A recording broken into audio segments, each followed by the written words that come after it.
Good. It still works. The whole place is gonna blow. We must return to Junks via the central factory. Let's go! Dun, what about Egil? He'll fight Zanza to the very end. But we have our part of the bargain.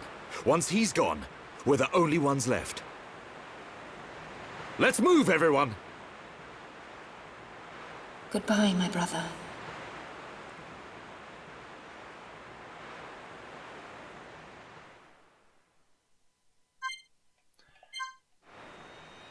Hello everyone, and welcome back. Sorry for a bit of a cliffhanger the last episode ended on, but boy, there's no good place to split this where anyone would be happy. It was still a 40-minute episode, and here we are in the ruins of the Mechonis Core.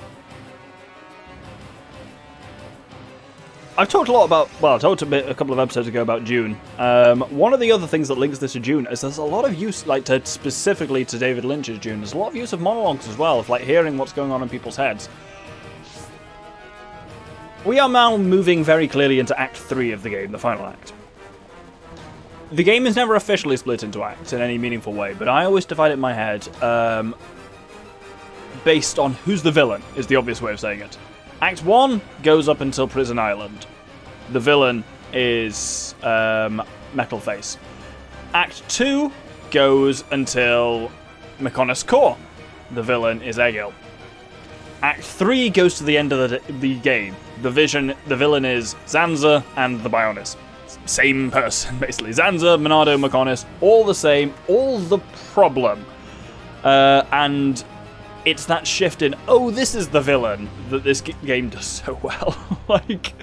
like, Egil is a very understandable villain, and halfway he's an understandable villain is because he's completely right. He's not really the villain. Okay, he's a bit of a dick, and he's a bit maniacal in his ways, but he was kind of onto something in a lot of ways.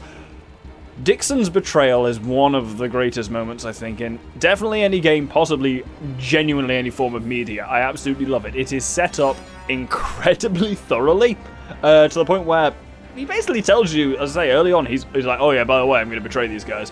I really like the fact, well, we'll see, we will certainly learn more about this as things kind of go on about Dickson and the betrayal, but it's such a good turn, and it pays off so well, and it will only get better from here, I assure you. If you want, right, weird shit. If you still want to get collectibles in the central factory, or do a new weapon for Fiora, you can go and do it now. You can walk through the entirety of the central factory and nothing will stop you.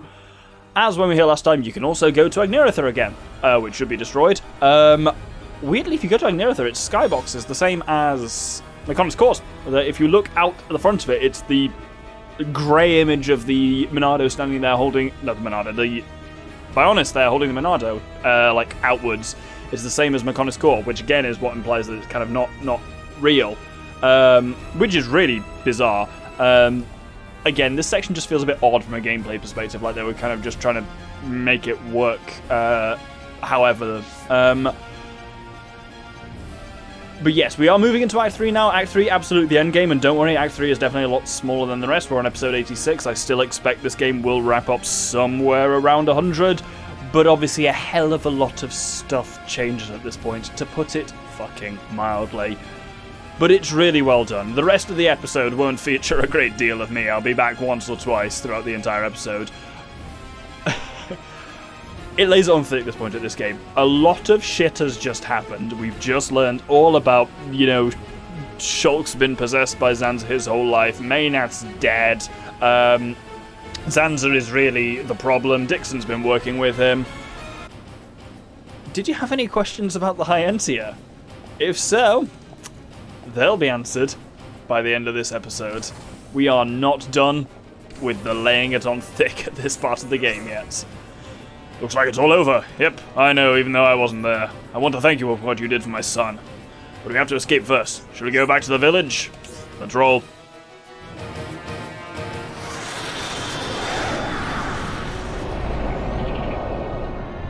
Stubborn mortals. So desperate to cling to your pathetic lives. Even when there is no hope for you!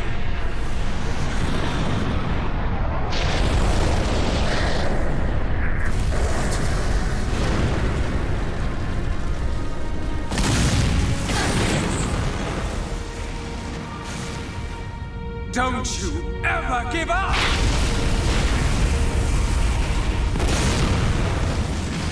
Never. But hear this, Zanza. They will judge me not in life, but death.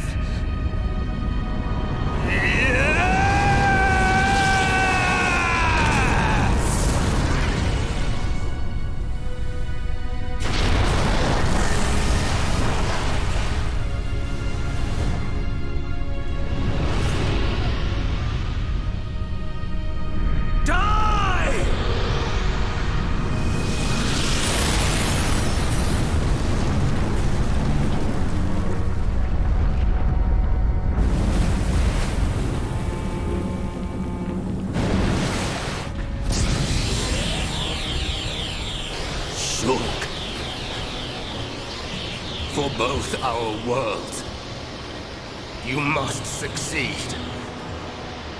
Lady Maynard.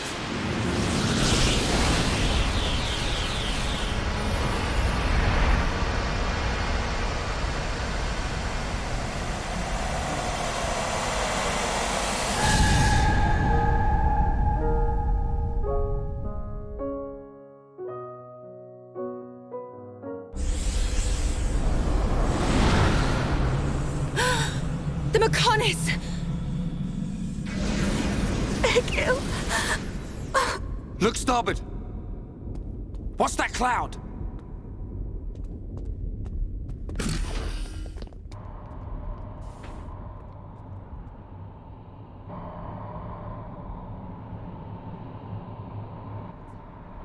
It's Telethia!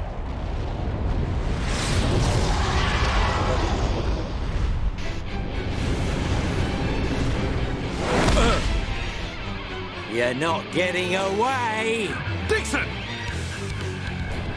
Listen, it's over. Time for you all to return to the Bionis. Nice and quietly. That's enough! Why, Dickson? What made you like this? Shulk looked up to you, respected you! Dickson! Don't let Zanza control you! Wake up! You can quit your belly aching. I'm in total control. I've always been like this. Ever since long before any of you lot were born. Before we were born? Now you get it. It's just like Egil said. I'm Lord Zanza's disciple. Dickson of the Trinity! I really like that. Oh, by the way, Junks is a place where we can be, and that actually has landmarks. Just the one, and it's only really if we die in this fight. I think that's a really important point to establish plot-wise, that they do really well there. Dickson's not possessed by Zanza, he's not controlled or hypnotized in any way. He's just like this. He's just a complete dick who is just working with the villain. Like, he's not under his control, he's not under his sway, he's just a villain. And I think it is genuinely really important for weight within the game that they establish that, because we've seen that, for example, with, okay, Mumka to some kind of extent, but more so with, say, with Gaddo, who we objectively saw that there was a Egil had a level of control over him, which he then broke out of. And it's good that Charles was like, break out of it, Dickson. He's like, break out of what? This is just, this is what I'm like. I'm a twat.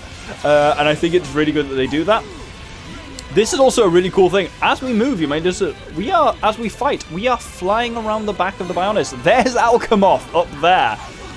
This is such a cool shot as we're moving around, and they've done a lot with this in the definitive edition, which I think has worked really well. In the original one, it was so grey. They've made it greenish instead of grey, which kind of works. The original really struggled with the visual effects and how they looked. A lot of the bursts and explosions and stuff were problematic. They look so much better on this thing. It's still not great, it's not amazing, but it works as a stylistic choice rather than being a hardware limitation. You waste of space. Not so tough without Shulk, eh? Stupid beast. You should be grateful. Not everyone has a war buddy like me to lead them along. Tasted good, didn't they? The victory drinks we used to share. I'll kill you! What? Who was that? Show yourself! Melia, are you all right? Brother! Callian! Dickson! He works for the Bionis! He shot Shulk in the back! Is this true? Dickson? This ends here. Your Telethia are no match for our Havres squadron. You cannot win! Maybe you should be concentrating on your own people instead of barking at me. Looks like you've forgotten your destiny. Right? Lorithia? Lorithia! Are you involved in this as well? Your Highness, your naivety is quite charming, but it is also your undoing. I had much fun playing with you and your father. What? What is this light? Ether particles emitted so that the Bionis can be destroyed and reborn. What do you get if you cross high concentrations of ether with high Entia? No! You wouldn't! Lorithia! Awaken, my darling pets!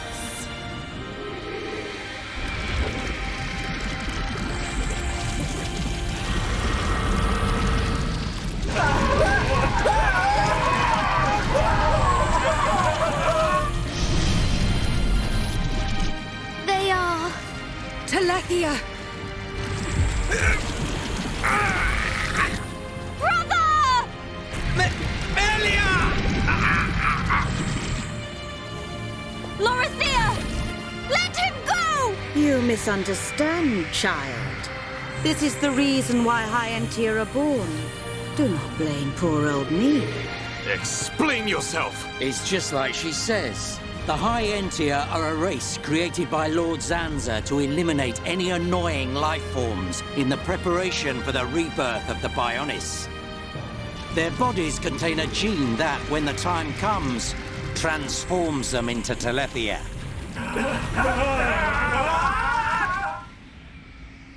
It can't be. Say it isn't so. Melia, it is true. That is why you are our only hope. Brother? Whatever. We won't be needing a half-breed like you anyway. I mean, if you don't turn into a Telethia, it just means you're gonna get crushed by one. That's the only thing you're good for. Rise up, pets. Do my bidding. Kill your lovely sister.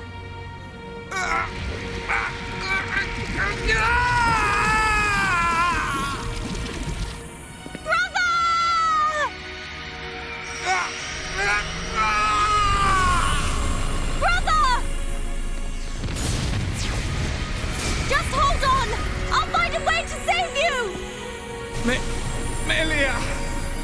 So sorry. I always placed such a heavy burden on you. Don't say such things, brother! But at least I can still shoulder the destiny of our people. The burden meant for you brings a tear to my eye. These moments are to be treasured.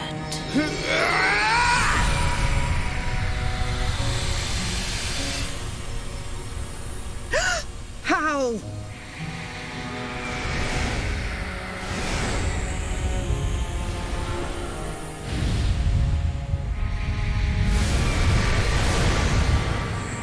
Brother!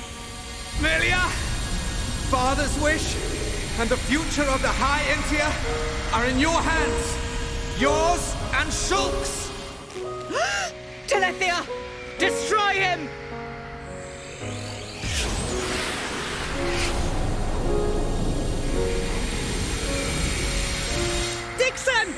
I got it.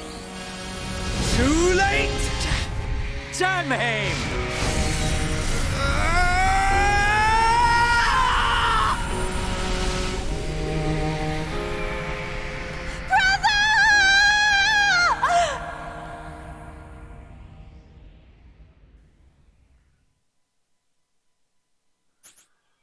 Yeah. I wasn't kidding about how thick the gameplay's on this point. And oh, dare I say it, we're still not done.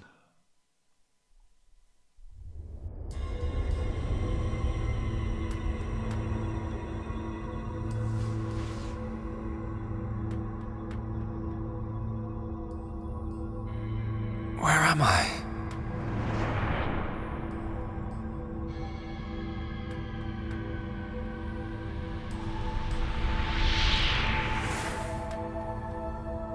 Oh. So I'm...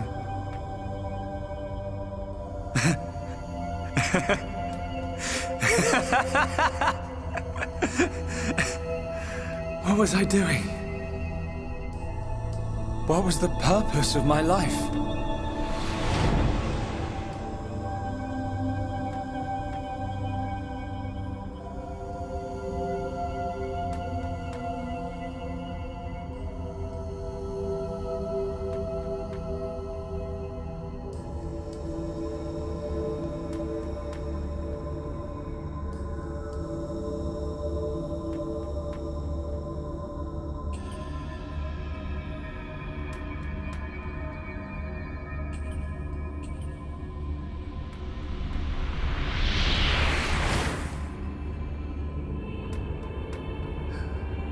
No.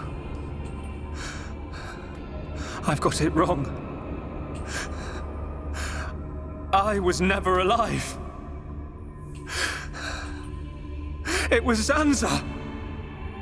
All along. Everything I did was... Do you want to say pointless?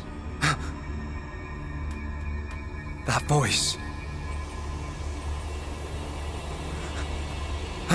Nobody else can decide that.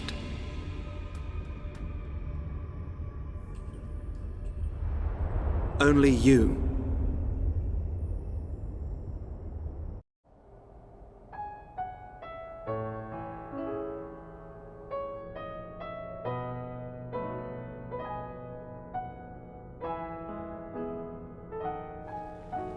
Shulk. Here. Mikol made you a wonderful new weapon. Since you lost your Monado, I mean. It uses the latest Machina technology. Use it when you wake up. Then, let's all go on living.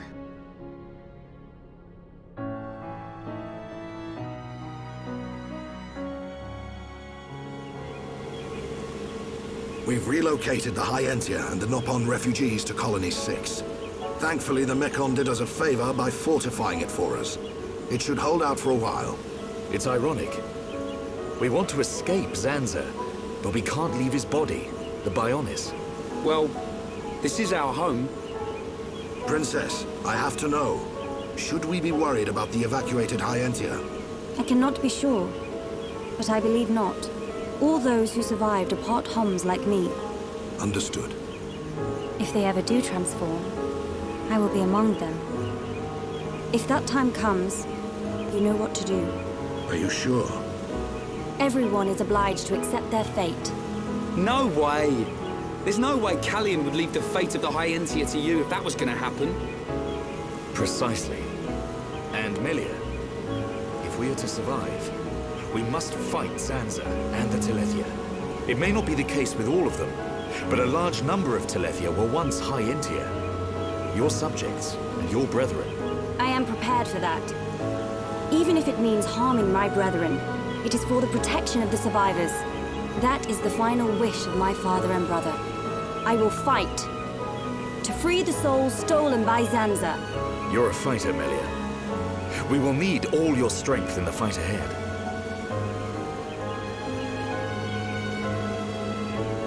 How's Shulk? He's going to make it. His wound has closed. I think Mainith used the last of her power to protect him. So he's okay? Linada is tending to him now. Fiora? He won't wake up. It's like his consciousness has sunk to the bottom of a cold, dark lake. I keep saying his name, but he doesn't respond. Zanza's gonna pay for this. What if the Telethia attack? Then we'll have to fight without Shulk. That's why we've strengthened our defenses. That weapon I made should come in handy as well. We're backed into a corner, but we'll give it all we've got. Can your resistance truly achieve anything? What do you mean by that, Alvis? Exactly what I said. We were all born of the Bionis, of Zanza. It is Zanza's will that the Telethia return us to the body from whence we came. Whether we die of old age or in battle, we all eventually return to the Bionis. We cannot escape this fate. Am I wrong? You've got it backwards, man. Just because he thinks it doesn't make it so. We decide whether to keep living or not. I agree. Even though he's our creator, that doesn't afford him the right to take our lives on a whim. But that is the thinking of a Homs. He is a god. Such morals cannot apply to gods. So you think we should just shut up and die? If that is the fate decided by a god. You are mistaken if you think we will simply accept such a fate and wait to die. We'll never stop fighting, not till the end. To Zanza, the outcome is the same. Thus your logic is flawed. It ain't the outcome that's important. It's the will to fight back. Even if you die in vain. Alvis! Whose side are you on? You scared or something? Frightened of a few Telethia? Stop this. There's no point fighting amongst ourselves. Fiora? Sorry. I need to go and get some air.